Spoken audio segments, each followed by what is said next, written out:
अस्सलाम वालेकुम दोस्तों। आज की कहानी सिर्फ 2 मिनट की है, लेकिन अगर आखिर तक सुन ली तो शायद आपकी सोच हमेशा के लिए बदल जाए। एक गरीब बच्चा रोजाना स्कूल पैदल जाता था। एक दिन रास्ते में उसे नोटों से भरा हुआ एक बटवा मिला। वो कुछ लम्हों के लिए रुक गया। उसके घर में कई दिन से राशन नहीं था। वालिद बीमार थे और अम्मी परेशान थी।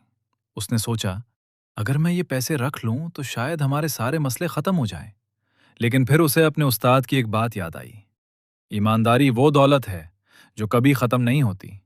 बच्चे ने बटवा खोला। उसमें एक शनाख्ती कार्ड था। वो पूरा शहर घूमता रहा और आखिरकार उस बटवे के मालिक तक पहुंच गया। मालिक एक कामयाब बिजनेसमैन था। वो हैरान रह गया कि इतनी मुश्किल हालात के बावजूद उस बच्चे ने 1 रुपया भी नहीं लिया। उसने बच्चे से पूछा, बेटा तुमने ये पैसे क्यों वापस किए? बच्चे ने मुस्कुराकर जवाब दिया, अगर आज मैं किसी और का हक ले लूं तो कल मेरी मेहनत की क्या कीमत रह जाएगी।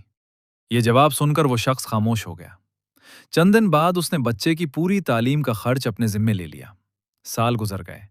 वही गरीब बच्चा अपनी मेहनत और ईमानदारी की वजह से एक कामयाब इंजीनियर बन गया।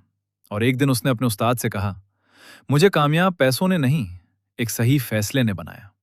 सबक: कभी कभी एक छोटा सा ईमानदार फैसला इंसान की पूरी जिंदगी बदल देता है। अगर आपको ये कहानी पसंद आई तो वीडियो को लाइक करें, अपने दोस्तों के साथ शेयर करें और ऐसे ही सबक आमोज वाकयात के लिए चैनल जरूर सब्सक्राइब करें।